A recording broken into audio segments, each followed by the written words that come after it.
Hello everyone, আসসালামু আলাইকুম। কেমন আছেন সবাই? আমি আলহামদুলিল্লাহ ভীষণ ভালো আছি।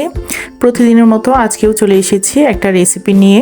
হ্যাঁ ভিউয়ার্স, আজকে আমি আপনাদের সাথে শেয়ার করব নদীর রিঠা মাছ ভুনা রেসিপি। রিঠা মাছ ভুনা করার জন্য আমি এখানে 4 টুকরো মাছ নিয়েছি। এখানে যে 4 টুকরো মাছ নিয়েছি সেগুলো আমি লেবু এবং গরম পানি দিয়ে ধুয়ে নিয়েছি। কারণ অনেক সময় দেখা যায় যে অনেকেই রিঠা মাছ খেতে পছন্দ করে না।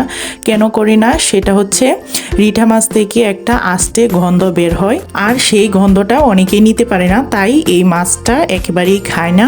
কিন্তু আমার মনে হয় না আজকে রেসিপি দেখার পর কেউ এই মাছটা খেতে পারবে না।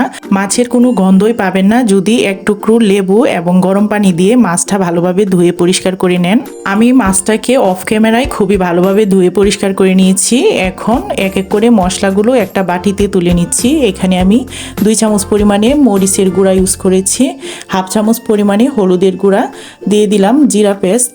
জিরাটা আপনারা পেস্ট করে দেওয়ারই চেষ্টা করবেন, কারণ এই রেসিপিটাতে আপনারা যত বাটা মশলা দিয়ে রান্না করবেন ততই বেশি ভালো লাগবে। সাথে দিয়ে দিলাম 1 চামচ পরিমাণে ধনিয়া পেস্ট এবং হাফ চামচ পরিমাণে আদা রসুন বাটা। আদা এবং রসুনটা আমি একসাথে বেটে নিয়েছি। দিয়ে দিলাম স্বাদ মতো লবণ। এখানে 5টা পেঁয়াজ এবং 2টা রসুন কিউব করে কেটে নিয়েছি। সাথে নিয়েছি 4টা কাঁচামরিচ ফালি করে এবং বেশ কতটুকু ধনিয়া পাতা স্লাইস করা। এই রান্নাটায় আমার জাস্ট এতটুকু উপকরণই যথেষ্ট। এখন চুলায় কড়াই বসিয়ে দিলাম। কড়াইয়ে দিয়ে দিলাম রান্নার রেগুলার সয়াবিন তেল।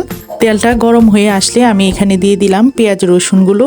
পেঁয়াজ রসুনগুলোকে হালকা একটু ভেজে নিলেই হবে, এত বেশি ভাজতে যাবেন না। এ পর্যায়ে চুলার আঁচটা মিডিয়াম টু হাই হিটে রাখলেই হবে। ভিউয়ার্স, রেসিপিটার সাথেই থাকুন।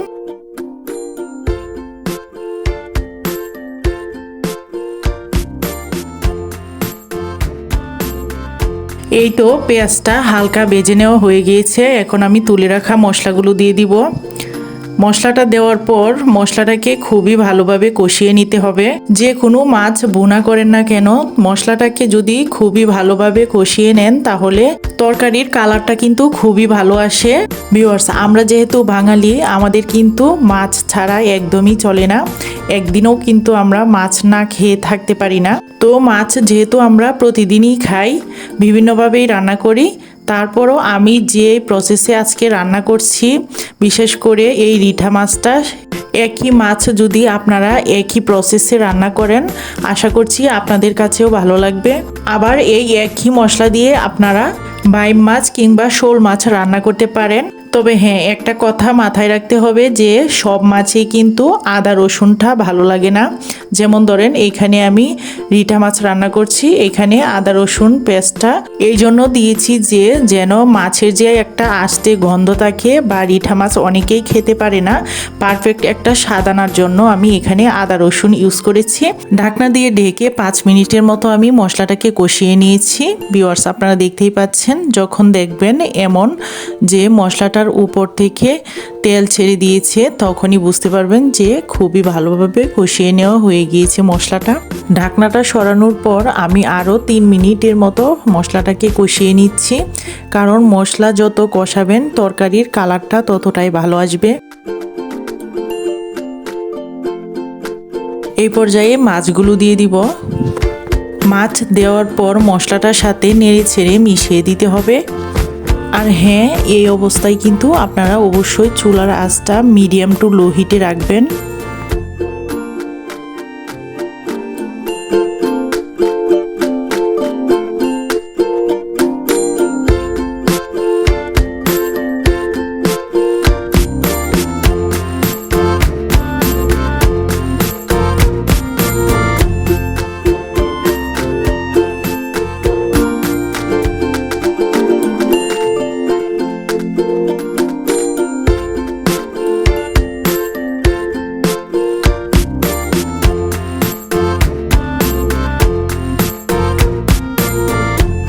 রিঠা মাছের বোনাটা প্রায় হয়ে এসেছে,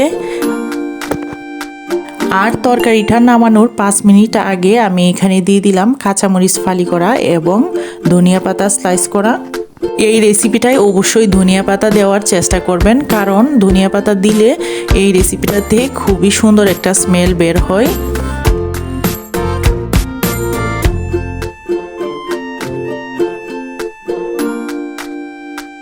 এখন আরও 5 মিনিট ঢাকনা দিয়ে ঢেকে জাল করে নিলেই আজকের রেসিপি আমার কমপ্লিট।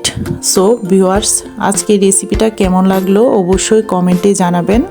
আর হ্যাঁ, যারা রিঠা মাছ খেতে পছন্দ করেন না শুধু বাজে একটা স্মেলের জন্য, তাদেরকে বলবো অবশ্যই আমি যেই প্রসেসে তৈরি করেছি সেম প্রসেসে যদি আপনারাও রান্না করেন তাহলে আশা করছি আপনাদের কাছেও ভালো লাগবে। আসলে আমরা যারা হাউসওয়াইফ তারা কম বেশি রান্না সবাই করতে পারি, তবে যখন আমরা সঠিক মশলা সঠিক জায়গায় ইউজ করতে পারি তখনই কিন্তু রান্নার টেস্ট বাড়ে। আর রান্নাটা একটা আর্ট, একটা শিল্প, সেটা আমরা সবাই জানি। আমরা যে কোনো সময় যেই রান্নাটা করি না কেন সবসময় চেষ্টা করি যে রান্নাটা যেন খুবই ভালো হয়, পরিবারের সবাই খেয়ে যেন প্রশংসা করে। আমি কথা দিচ্ছি এই রিঠা মাছটা যদি একবার এইভাবে তৈরি করে আপনার পরিবারের সবাইকে খাওয়ান, সেকেন্ড টাইম আপনার কাছে আবার আবদার করবে যে এই রেসিপিটা খাওয়ার জন্য। আর হ্যাঁ ভিউয়ার্স, আবারও বলছি, যারা আমার চ্যানেলে নতুন ভিজিট করেছেন তারা অবশ্যই চ্যানেলটাকে সাবস্ক্রাইব করে পাশে থাকা বেল আইকনে ক্লিক করে নোটিফিকেশন অন করে রাখবেন। আর যারা অলরেডি আমাকে সাবস্ক্রাইব করে দিয়েছেন তাদেরকে অসংখ্য ধন্যবাদ। রেসিপিটা ভালো লাগলে ফ্রেন্ডস এবং ফ্যামিলির সাথে শেয়ার করবে। আমার অল ভিউয়ার্সদের প্রতি ভালোবাসা এবং শুভকামনা রইল। আজকের মতো রেসিপিটা এখানেই শেষ করছি, পরবর্তী রেসিপি দেখার আমন্ত্রণ রইল। সবাই ভালো থাকবেন, সুস্থ থাকবেন, আল্লাহ হাফেজ।